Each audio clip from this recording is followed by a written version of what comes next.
Hey guys, my name is Kris from Krisproductions, and today I bring you guys the EmpireLUG Brickfair Virginia 2019 booth tour. So to get things started off, we've got John's Denmark build, a fantastic little build that just has so much detail in it. I mean, look at that giant explosion. Very cool. Next up is John's Vietnam mock, and this build is literally overflowing with details. It's just got so much to it, so many little greebles and details, and you've even got that little expansion on the side that just looks phenomenal. Next up is the Band of Brothers build by Hunter, and it is just very cool. As you can see, it's got so much to it. It's got the fields, the tanks, the buildings, just in ruins. You've got all the soldiers rushing out everywhere, and just a really cool build with so much captured in it. Just great job, Hunter. You've even got the tracks taken off that one troop transport there. Just a very cool scene. Next up are some of Trevor's solo builds. You got Mulch's Land Speeder, which is a pretty unique and just well done build. You've got Emphas Nest Speeders, and then the massive minifig scale AT Hauler. And wow, just some awesome scenes captured from solo. We're going to see a bit more of that, but really cool to see interior on this, and just a phenomenal build. Next up is Brickproductions 15, aka Anthony's Dunkirk build, and I mean, look at that water below, but you got the sweet airplane, you got all the troops on the beach, you've got just some very insane water, and wow, yeah, a lot of troops. Next up is Anthony's Fallen Order build, which fits in so well with the game that has just come out, and man, does it just make me want to play that now. And it captures the game super amazingly. I mean, look at how detailed and well done that little build is. Just great work, Anthony, on that one. Next up, we got some mocks from Blaine. You got the Orc Outpost at the Shire and his Mordor Stronghold. Some pretty unique, some pretty interesting Lord of the Rings builds.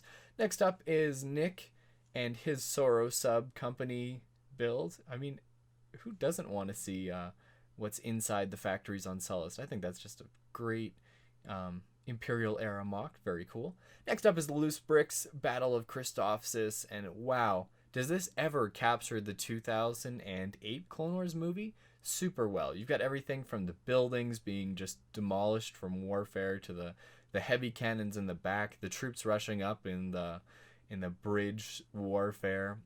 You've got the Tri-Droid, the AATs from the Clone Wars custom build. Just a great build, and it really captures the scene. I mean, you've got the giant crystals growing up on the buildings, and just whew, that's some mock there. Next up are some builds from Alec. You've got the Avengers Endgame final battle, kind of capturing the post-Portals scene where they're all just fighting Thanos. You got the big three and all the other heroes just battling away. Next, you got a Stranger Things sign. Very cool. These signs are unusually hard to build, so that is quite the sign, and very, very well done. Really fits the font. Next up, you've got the Vandor campsite, which is nice to see another solo build. You got some classic space guys and a mini kit on there as well, but just a cool little scene from the solo movie, and yeah.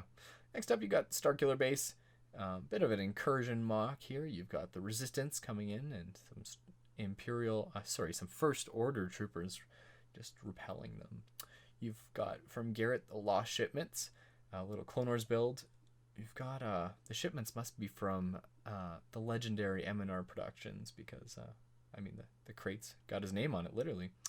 Next up, some stuff by Adore Productions. You've got the kind of classic lightsaber duel there from episode 4. You've got the Octo or the Octu Island scene from episode 7/8, and then we've got Brick Builder Studios, aka Lee's really cool Bad Batch shuttle. Of course, it is missing the Padme, with a little bit of art, but I mean, it's still pretty cool without that. Really well done, and I cannot wait to see this in the new episodes of the Clone Wars. Next up is Graham's Thrawn Alliances mock, and wow, this scene is so cool to be captured in Lego. I mean, if you've read the novel, it is straight out of there. You got the 2/12th armor, you got Anakin, Thrawn, the super battle droids, and wow, it's really depicted well in that build. Next up, a little Felucia with some more 212 troopers. You got an Obi-Wan brickhead, a troop transport, a few other little scenes and builds here. You've got 501st Trooper, of course, Got Rogue One intro scene with Galen Erso, and you got a little 212 separatist standoff here that's literally overflowing with water. Next up is the Stormtrooper Mosaic by H2 Brick, this proud Stormtrooper looking off into the distance. Just an epic mosaic that really fits in with the EmpireLUG theme. And next up, to start off the Calling All Units collab, is CRCT Productions, aka Andrew, and his phenomenal Underworld build. I just cannot get over this. This is just overflowing with details, but it's overflowing with Star Wars-ness. I mean, just, it looks like it's straight out of Star Wars, and just a phenomenal build. Got the speeders, got everything. Next up is H2 Brick's Derailed, which is another part of the Calling All Units collab. Very cool industrial feel, lots of different Greebles details. There's even a mini kit in there. You've got Graham's Incursion at the Warehouse. You can see the main characters are hanging out at the warehouse here. And then to end things, we've got Blaine's medal ceremony with all the troopers, and just a very cool end to the Calling All Units collab. Next up, we have the Battle of Crate by the David Hall, aka Solid Brick Studios. And wow, is this just one impressive mock. Last year we saw TheBrickWiz had his, and now this year, this one, they're just huge, amazing builds with so much detail. You got the massive ATM 6s just fighting out the resistance in their last stand, and it's just filled with different details and so much. Speaking of so much, you've got the Mos Eisley Spaceport and the Millennium Falcon here, just crazy awesome builds. So much detail jam-packed into that Mos Eisley scene. A lot of really accurate things too, to episode 4, which is incredible. Here you've got the Stormtroopers barging in on the Millennium Falcon, and just so well built. Of course, it's sponsored by Brick Stuff there. You got the lights. And next we've got a very interesting mock. It's a giant purple candle. The Shining Soul Candle Company. So that's kind of cool. And then we got the TheBrickWiz and his really awesome Kessel Run Falcon. So smooth, so fresh for the Falcon, compared to what we see in the rest of the Star Wars movies later on there. But very cool build by the TheBrickWiz. Next up, we got the Brickvault ATTE. I wish I could remember who this is actually by, but just a phenomenal mock. You've got Hydrave and his very cool Moonlist Outpost, or Moonlist Incursion rather.